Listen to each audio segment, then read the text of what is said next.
Hey, what's going on, Witcher fans? We're going to be doing some non-book spoiler stuff in the coming weeks, but as the intentionally vague title suggests, this particular video addresses events from The Witcher books well beyond Season 1. I don't want to ruin this amazing story for any of you, so close out if you have not yet read the entire series. I can't do this without you. We must go, Your Highness. It's time to start discussing the badass unicorns of The Witcher. So, Geralt is a very important character. If you touch a single hair on her head, yours will be on the ground next. So is Yennefer. But ultimately, Ciri is at the heart of the story. Ciri, or Zireael. She's a child of destiny. She's a child of prophecy. Many in the story believe that Ciri's descendant will play a pivotal role in the fate of the world and those that live in it.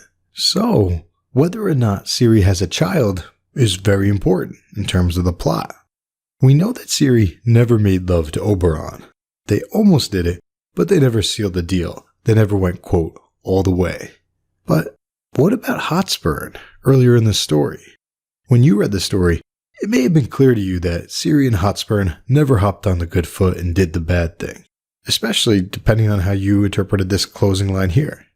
But it wasn't that clear to me whether or not they did it. Not gonna lie, I always envisioned Hotspurn dying in the process of doing it, probably because I read too much George R. R. Martin, or because I'm sick in the head.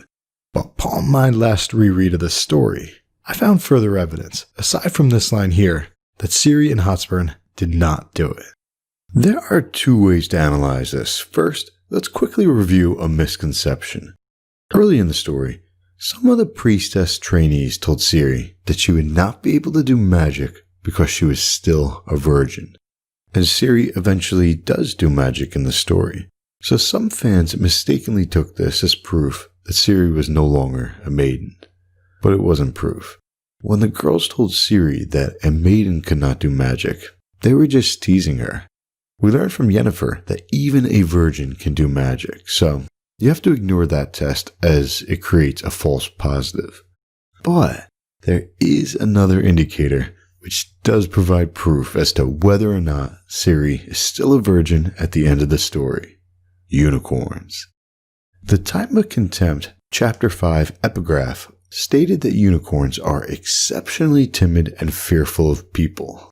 But if they should chance upon a maiden who has not yet had carnal relations with a man, the unicorn will at once run to her, kneel before her, and without any fear whatsoever, lay its head in her lap. 2 times in the desert, Ciri wondered why the unicorn Iwarwax, who she called Little Horse, she wondered why it wouldn't put its head in her lap, because at that point, all she had ever done was kiss Jara once. And she also had some naughty dreams from time to time, but that doesn't count. So Ciri wondered if the unicorn head in the lap thing was just a lie, or if Iwarwax was just too young to know what to do. And 3 books later, we found out the latter was true. Iwarwax was just too young at the time and hadn't known what to do. But this time, Iwarwax approached Ciri and slowly, very slowly, placed its head in her lap, suggesting to readers that Ciri was still a virgin, which means Hotspurn did not get it in time.